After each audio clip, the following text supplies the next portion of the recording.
Welcome to The Quad, the Board Game Geek show where four notorious characters from around the world of hobby board gaming meet to discuss game-related topics. Each one of us will argue, defend, or fight to have our chosen example shown to be the best example in this given week's show topic. I'm Stephen Bonacore, the Podfather of Gaming. I'm chairman of board of the new publisher Play to Z, a member of the board of directors for the World Series of Board Gaming, and you can find me all over social media, including Facebook in the Podfather of Gaming group, my YouTube channel, also called the Podfather of Gaming, and my very long-running podcast, Board Games Insider, which is now powered by BoardGameGeek and available on audio and video on the Podfather of Gaming YouTube channel. Speaking of Board Game Geek, my name is Beth Heile, and I am the product manager for said Board Game Geek. You can find me at the username Lindy Burger on said website, Board Game Geek, and also lurking on the store if you happen to buy any of our lovely products. Awesome. My name is Matthew McCack from Room 51. I'm one half of Room 51, which you can find on YouTube. I'm also part of Room 51 Live, which is on Twitch. And I'm part of, on Twitch, Tabletop Live Network. And you can find me on all kinds of socials, Facebook, Instagram, and Twitter at This Is Room 51.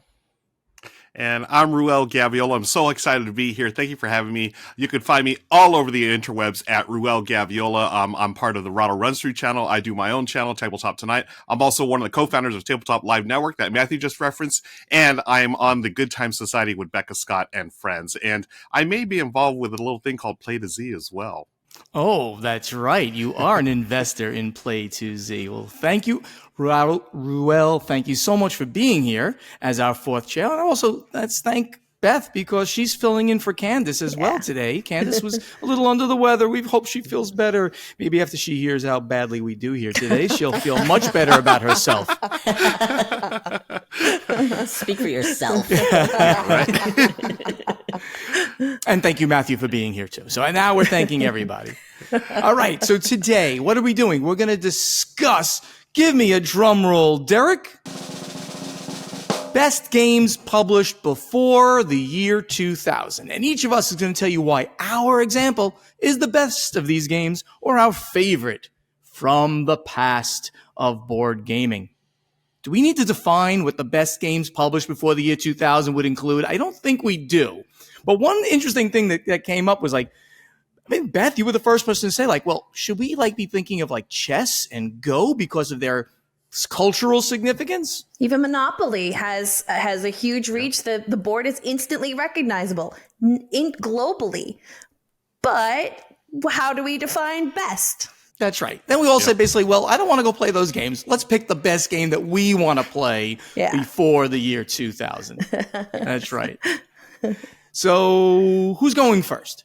I will kick things off to start. I had a really hard time picking a game. And if anyone is interested in sort of doing this selection for themselves, what I would recommend is going to Board Game Geek, clicking on the search bar, and then clicking right below that to advanced search. There's a ton of tools that you can use to really do some interesting ways because there are hundreds of thousands of entries in BGG. So I did 1999, and then I did no before date. And then I was just scrolling through and I listed them by popularity. And I was like, oh, I love that one and that one and that one and that one and that one. But I decided the one that was definitely one of the most formative for me, which I'm going to bring out, I'm going to only show the box for a second because it will cover my entire head, is Can't Stop. Now, this is currently published by Eagle Gryphon Games, but the list of publishers that has published this since 1980 is significant, including the now defunct Parker Brothers. So it's always been in print, as best I can tell, for decades at this point. Designer was Sid Saxon, who's also quite an emirate within the board gaming world. There's a lot of games you probably don't realize that Sid Saxon has designed, and this is one of them. And I like to describe this game as Yahtzee, but fun. You have this wonderful stop sign board here, and you're rolling 4 dice, and you are making 2 numbers out of 4 dice. So the teacher, well, former teacher in me, likes to note that this is great for addition if you want to work with younger kids in single digits. This is, 2nd grade, 3rd grade, great way to practice addition. And you can only fill up 3 columns. You have little temporary markers. So maybe you roll a combo of a 6 and an 8 your first roll. And so you put a little temporary marker on the bottom of the 6 and the 8. And then the next time you roll another 8, but now an 11. So, okay, well, now you put one over on the 11. Now you're stuck. You have to roll 6s, 8s, and 11s, or you lose all of that temporary progress that you've made this round. Now, there is some strategy in there. I'm not going to get into that. You'll learn it as you play. But that's the thing. This is so easy to play. And, no diss in Eagle Griffin because their copies are amazing, but you can print one out on a piece of paper. Like all you need is 4 dice and you can find the template for this board, which just statistically weighs out those rarer numbers have less. Your goal is to get to conquer so many columns by getting so many. 7, it takes the most steps since you're statistically most likely to roll a 7 when using a combination of 2 dice. So it's a game that I used to bond with my then boyfriend, now husband. So now my in-laws, they were like, oh, we love Can't Stop. I was like, oh, I know Can't Stop. And bam, instant connection. But it's also what I would call sort of like a, beer and peanuts game. Like you can pull it out at a bar because you can teach it in about a minute. And it's interesting enough, and you end up cheering for everybody. Like I never care when I lose because by the end I'm like, oh, keep going, the dice love you, keep going. And of course, at some point you have to choose to stop and bank all that temporary progress. Push it too far, and you might lose it all. And everyone feels for you. And I love it's the spirit that I get when I'm watching a figure skater and they're coming up to a jump and that might be for another country, but you're like, go, go, go, go, go, go, go, go, go. And you want them to land it because it just feels good. And that's the feeling I get from this game. Don't care if I win, just love seeing when someone totally flames out or someone statistically just shoots the moon. And it's amazing. You're like, the dice love you. That was awesome. Let's play again. So tell me why I'm wrong, fellows. Oh, you're wrong. Beth, this game is about luck on top of luck. And when you think you got it, it's all about luck again. So it's, there's just a lot of that going on. I mean, I got to say, though, with all of these games, it's really hard to make these kinds of points because we've now picking from 100,000 of these of games from the past. It is a really great lightweight game. And as you said, I mean, you can play it with anybody, right? You can play it with kids that can add 2 numbers together. So it's great for that. But it's not as great as the one that I'm going to have on mine, and I'll we'll be getting there. And there's a bit too much luck in this game, I would say, to put this at the top of a list such as this.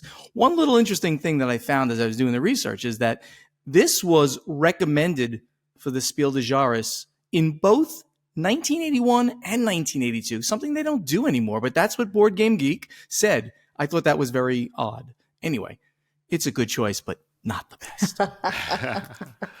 Yeah, I will agree. There's a ton of luck in this game. Obviously, it's dice, but I cannot tell a lie. I absolutely love this game. Yeah, this is one of my all-time favorites. And Beth, just talking about like that rush of whether it's me or someone else pushing their luck and getting to the top of whatever number there is.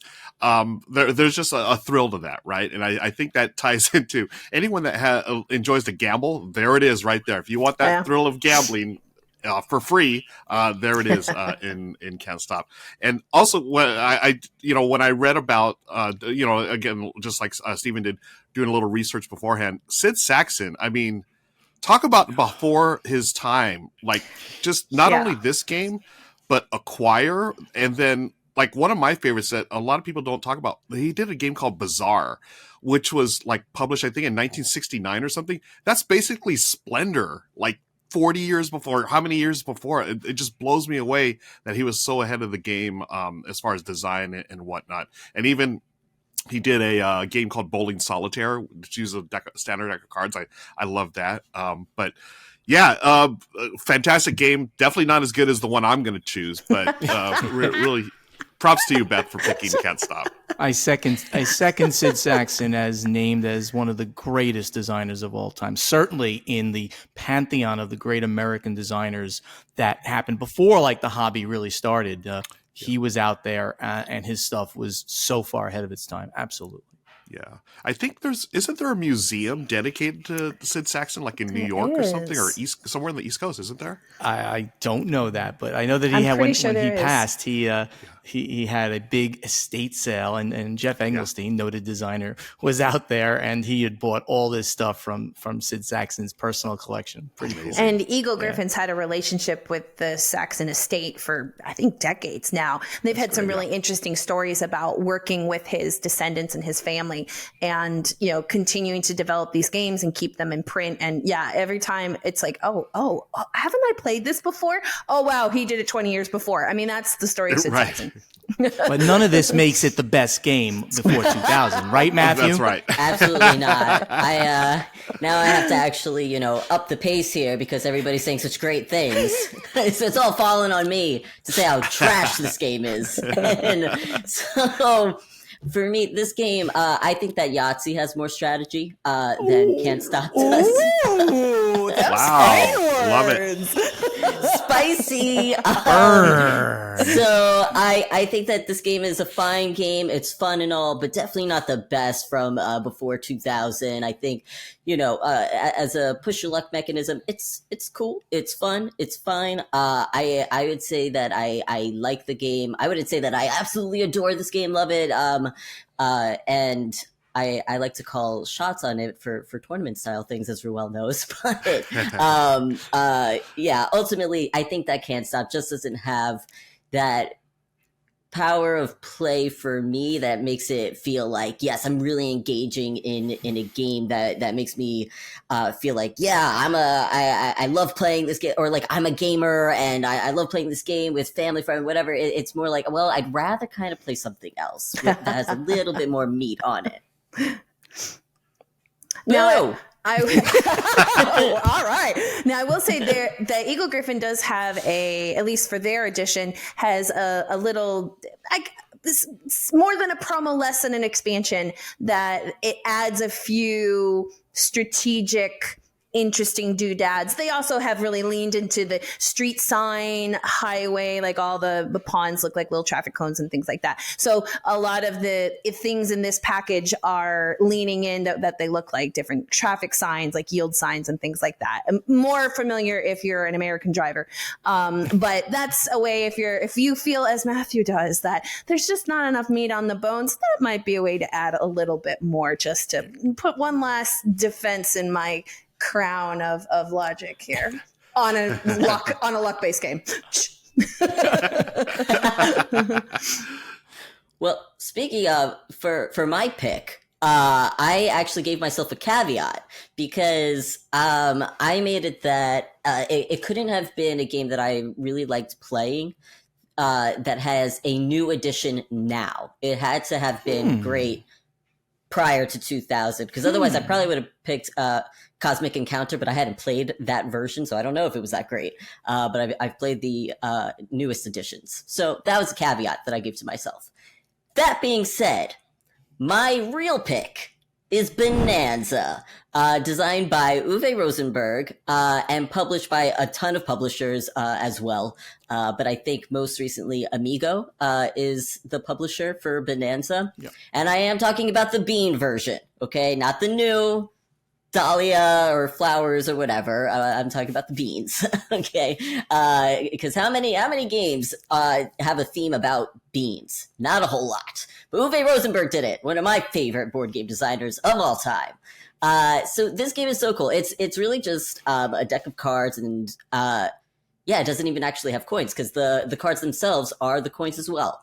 But essentially, you are trying to have the most coins by the end of the game, and the way you do that is by planting your beans. And you can have 2 fields of beans that you're planting, and what you're trying to do is match the beans. You have to have the same kind of beans. So there's like flaming hot beans, there's like vegetable beans, whatever. I don't know. I'm just making stuff up. I think all beans are vegetables. But anyway, so you have these fields, and you're trying to get like ones, and depending on how many there are in the deck, says how much the coin value is of those particular beans. So then the more beans you have in that field, when you ultimately then flip them over, because like you need to create a new field or whatever it might be, or you want to just sell them, then that's how many coins you get. So if I have like 3 of whatever, I might get 2 coins. But then if I have like 5 of this other one, I might get like 4 coins, whatever it might be. And so, but the meat and potato of this game is that you have a hand of cards and you can't change the order of those cards. And we've seen that now in other games as well, that is still being designed today, where you can't change the order of the cards in your hand. So then that's when trading comes into play. So you want to trade with other players to say like, okay, I have this bean, I can't plant it because I have my 2 fields and they're doing really well. I don't want to plant this bean and like just like give this field that I have that I've been building gardening for so long, to the garbage. So I want to be able to give this bean away to somebody else who might need it. And then on top of that, at the kind of towards the end of your turn, you're turning over 2 cards from the deck. You don't know what those beans are going to be, but you have to put them in your field or trade them away to other players. And then ultimately you're going to replenish your hand by gaining 2 more cards that you'll put at the back of your hand. So you have to really adapt to what is going on with your hand of beans and then like what's going on your field. And then also the social nature of this game with the trading and everything. And that is what I love about this game, that tension of like, okay, what beans are in my hand? What can I put into my field? Is anybody going to trade with me? Can I give them the best offer without it, being so detrimental to me? So I just love this game. Best game that came out before 2000. By far, for sure. Don't even look at the other thousands of games that have come out. So that's my game, Bonanza. Uwe Rosenberg is a fantastic designer. I love so many of his games, but Bonanza is his most overrated game by far. And I'll tell you, the holding of the card, like, okay, coming from a background as a poker player, I played a little poker back in the day. The fact that I can't move my cards drives me crazy. Matthew, I want to put them in order. I want to put them by suit. Why did Uwe? What are you doing to us? I can't move my cards. That always irks me. But it's a decent game. I just okay. So you said there was. What other game is there about beans, right? There's a reason for that. I don't want to play games about beans. But from a design standpoint, I can respect what Mr. Rosenberg was doing, and the mechanisms are fine. Just for me personally, the set collection and everything just didn't come together with me, and I've heard about it, and people rave about it, and I just don't see it. But you're overrated. I am overrated, but this game is not the best from before 1999. Now, I have a very weird objection to Bonanza. It's more specific to the Amigo version, and I cannot say this word to save my life, so you guys got to step in and help me. The anthropomorphized beans, yes. Thank you. The people-looking beans? Anthropomorphized. Thank you. I find them terrifying because, right? I mean, like the jumping bean looks like he's going to reach out the card and bite your face. Like, yeah. Now, that said, I did play a demo of Dahlia's, and I was like, I am bored. So I do kind of have this love-hate relationship with the Amigo art, and it's carried over because there's also a dice version called Whirlpool Bonanza Dice, and it's the same characters, and they're equally as terrifying, and they made them in miniature on dice, which is even worse. So mine is a very petty reason. And it's one of those games that I respect. I acknowledge it's a great game.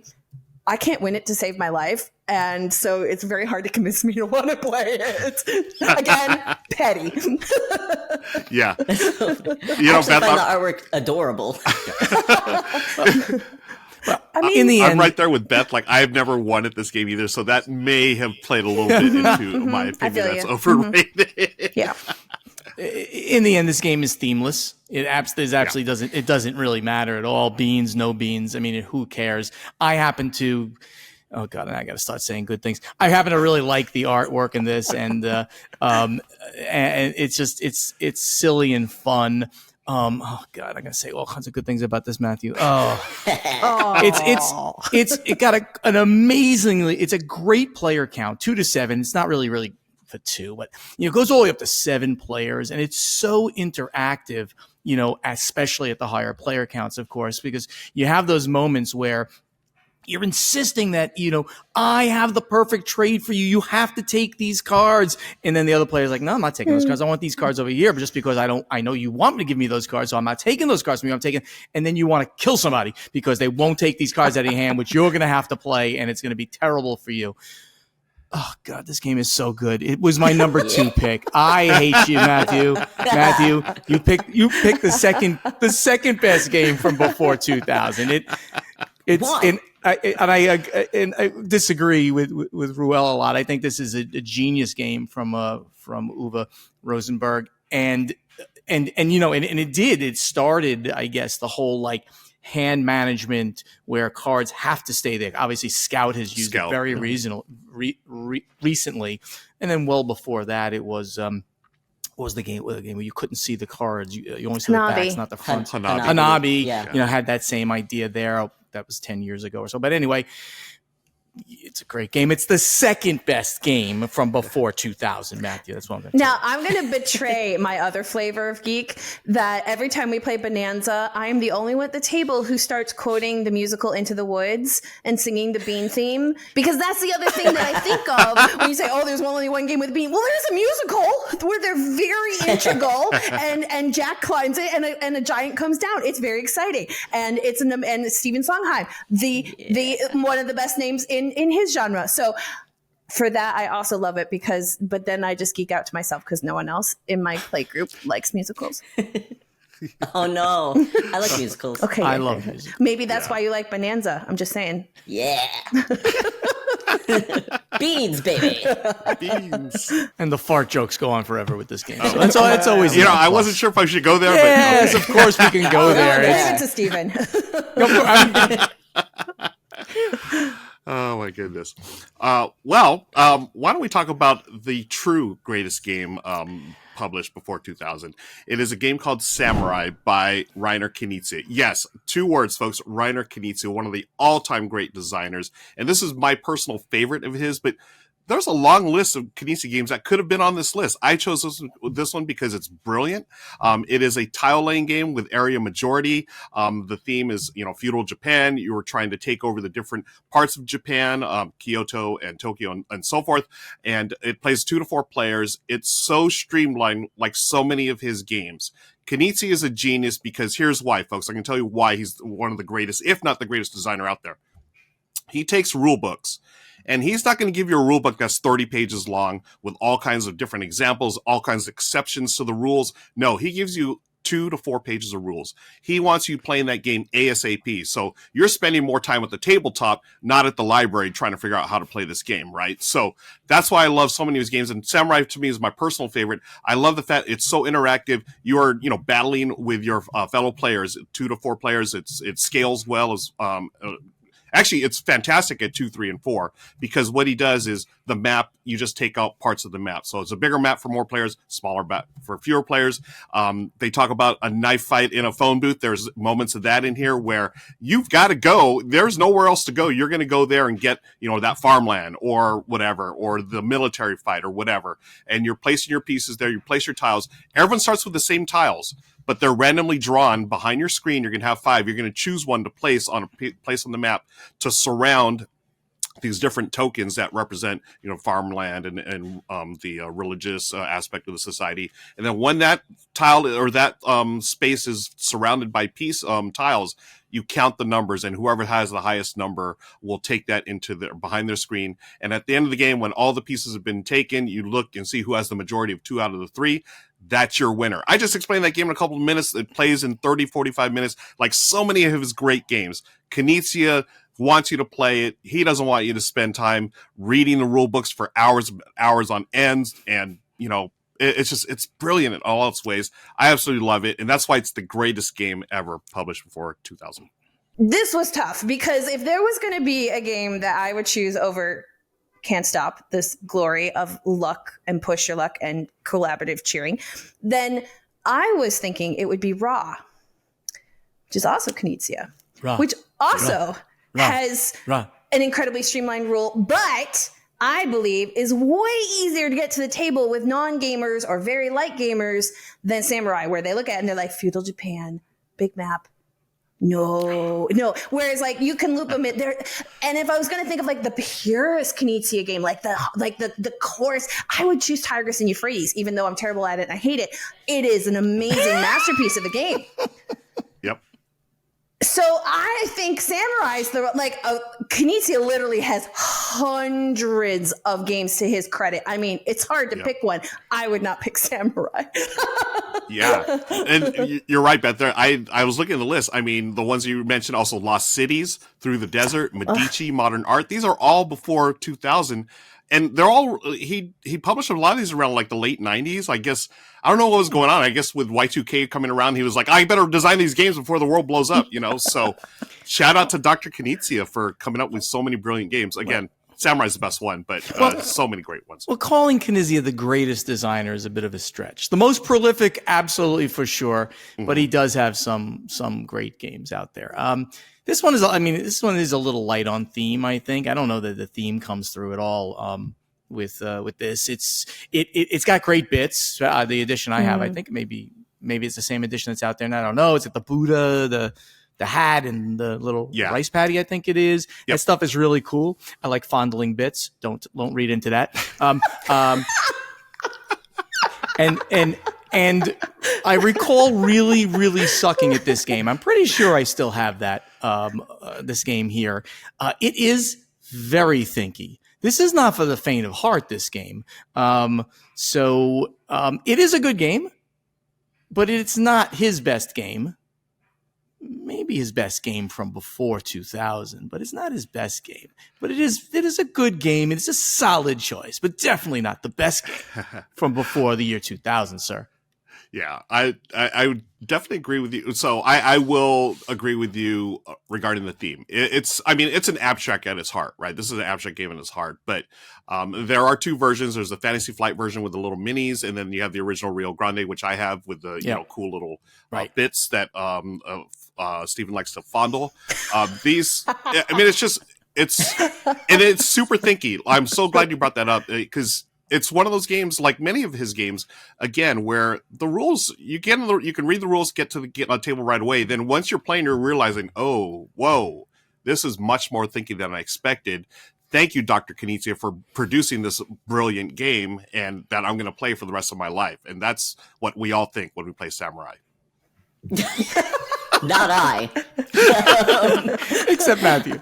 Yeah, talking about theme, yes, like Steven said, the theme is very light. I would say non-existent. It's super plastidon, or whatever. But yeah, talk about... Knizia glue all, right? That was the old T-shirts that people had, paste on theme. Yes. But talk about like the ultimate snooze fest of an area control game.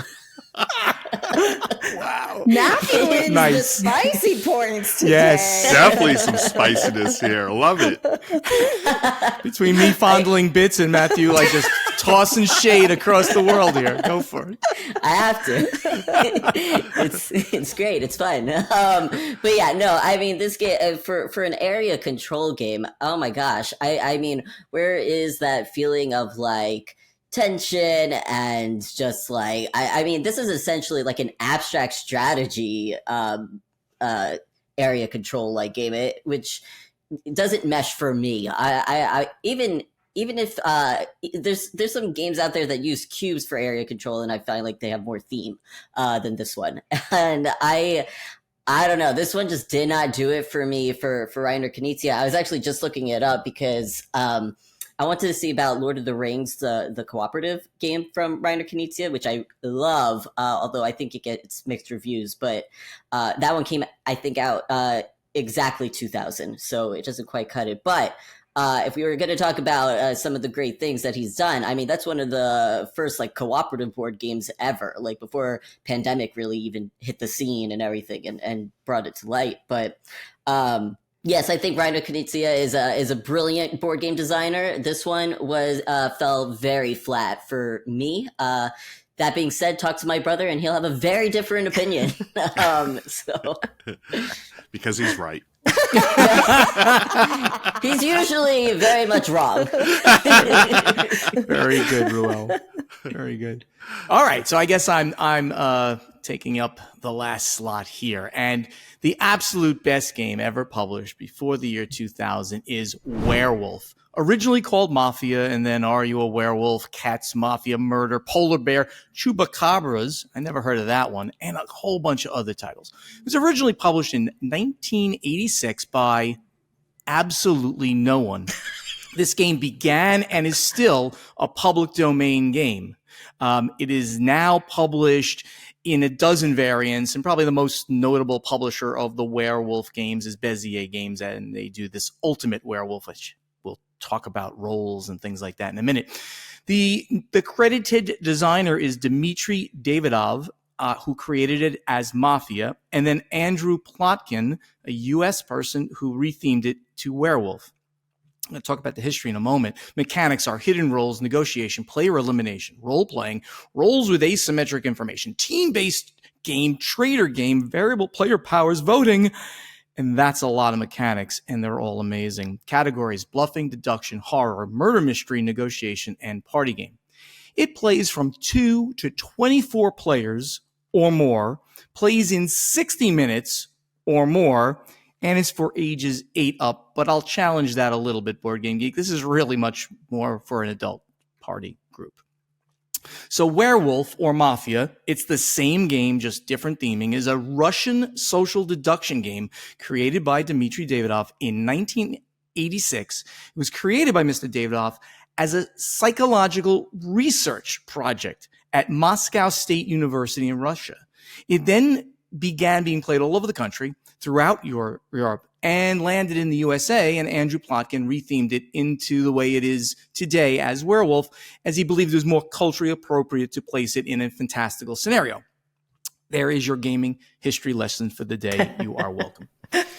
The game models a conflict between two groups: an informed minority, the werewolves, and an uninformed majority, the villagers. Thematically, the game takes place in a small village where a minority of the townsfolk hold a dangerous secret, they're werewolves, and need to hide from the majority, the simple villagers, for fear of being killed when they don't have the power at night. At the start of the game, each player is secretly assigned a role affiliated with one of these teams. You're either a werewolf, and all werewolves know who the other werewolves are, or a villager, and the villagers do not know who each other are, nor do they know who are werewolves, of course. And there is usually a seer who's a villager but has a special power. There's also a moderator, a GM, for all games of Werewolf. This person knows all the roles and controls the flow of the game. All players sit in a circle, the game begins. The game alternates between a night phase and a day phase. At night, the werewolves secretly choose to kill a villager. Also, the seer, if they're still alive, secretly asks the moderator which other player is a werewolf, ask the moderator if this given player is a werewolf or not, and they find that out. And note I said secretly in both cases, because everyone closes their eyes, and then the werewolves wake up, and they look around, they point, they say, okay, we're going to agree on this person secretly, and then they close their eyes. The seer also does it and points to somebody, and the moderators say they're a werewolf, they're not a werewolf, they give them a thumb up, thumb down. Then the day begins. Someone has been killed. The villagers are in a panic. We've got to get rid of somebody. Ruel is the werewolf. We want to kill him. And we start voting and things like that. Ruel, you look very suspicious with that beard. And people will start saying things like that, you know. But later on, the strategy comes out with based on where, you know, what information the seer was able to glean and this and that. If the seer tells who they are, then they're going to be killed, but they'll give that critical information at time.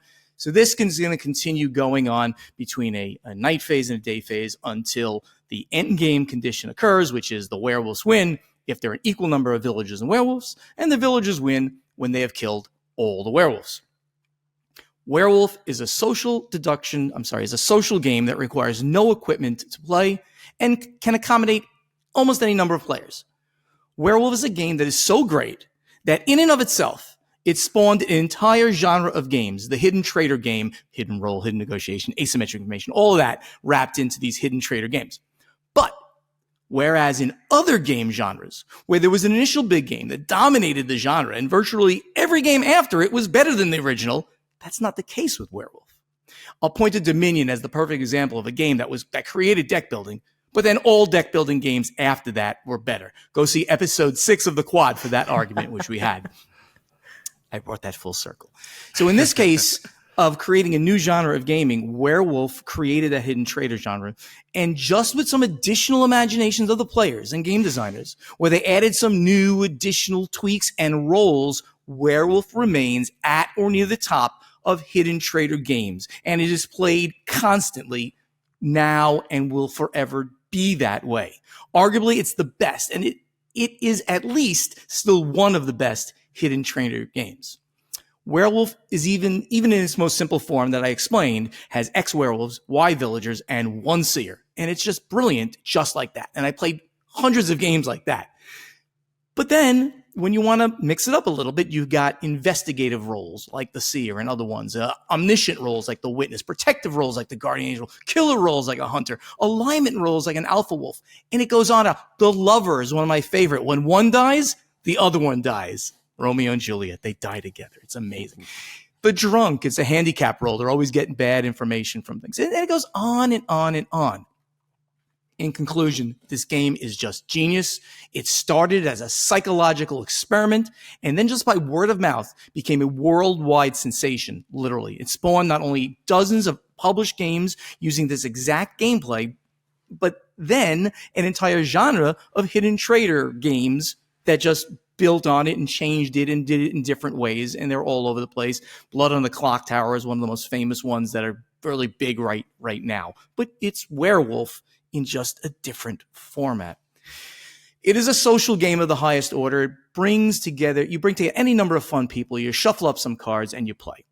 And while it has player elimination, and I knew you guys are going to mention this as we're talking about it, it's just as much fun to watch the entire thing play out as a dead villager as it is to be the last person, the villager of the werewolf. Dead yet.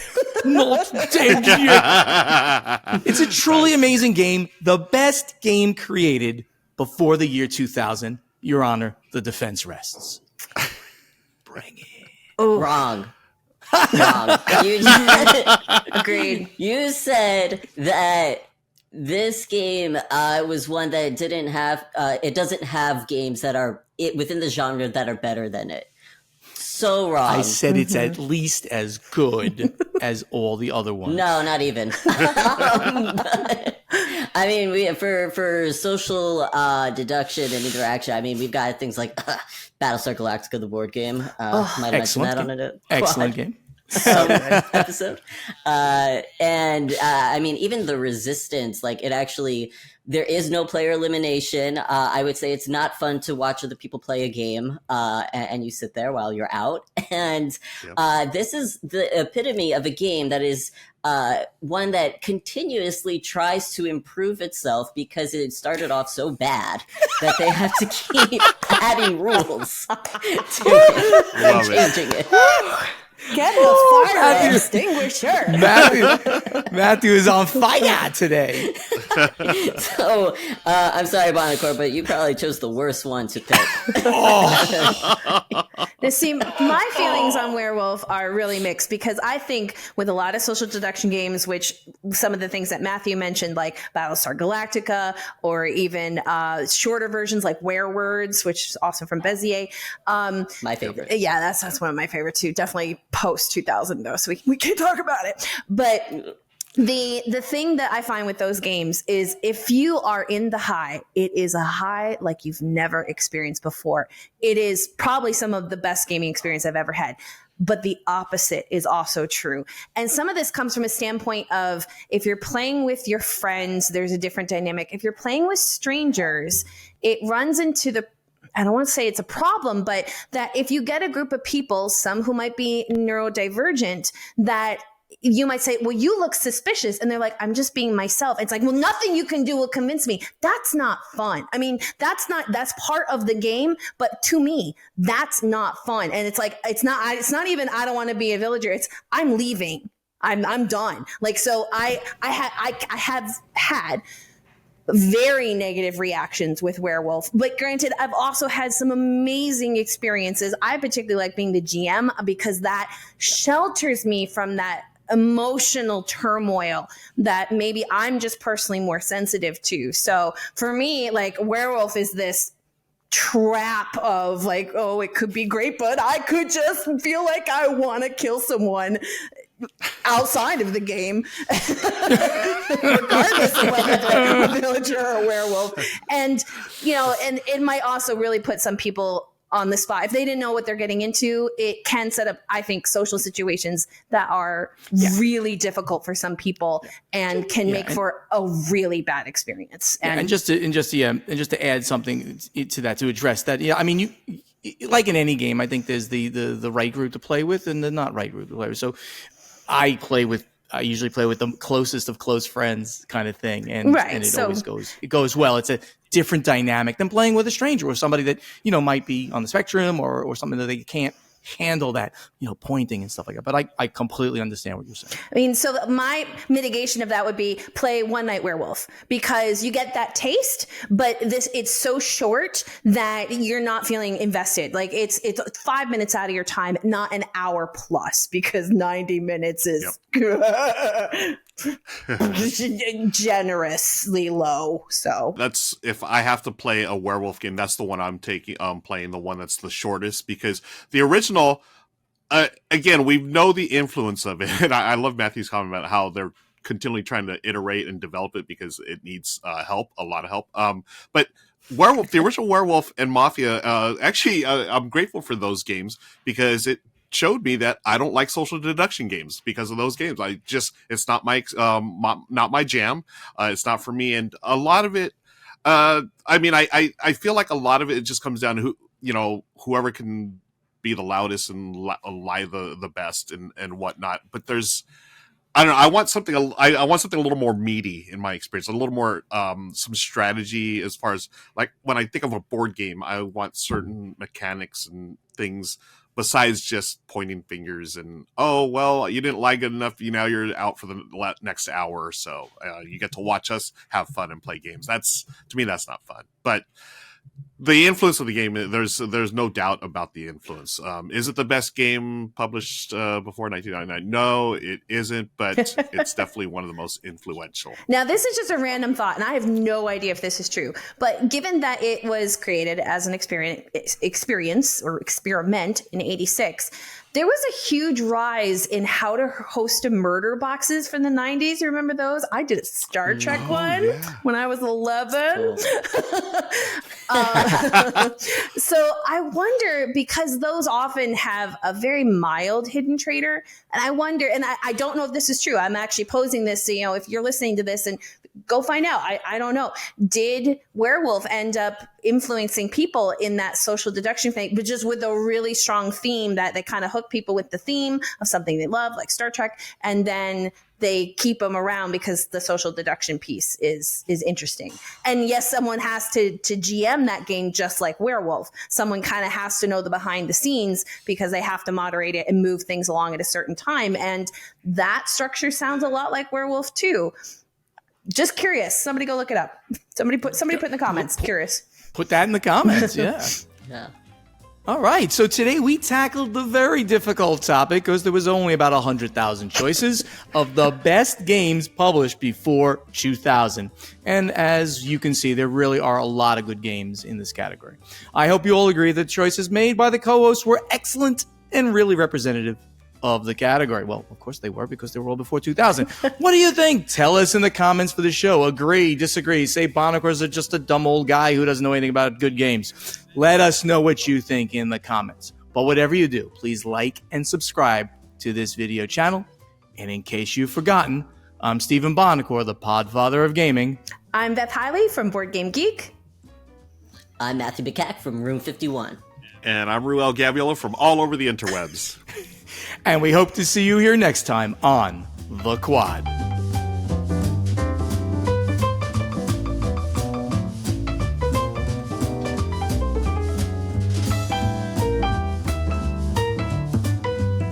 All right, everybody. So we're going to have their notes or whatever they need to do. I assume I've got it.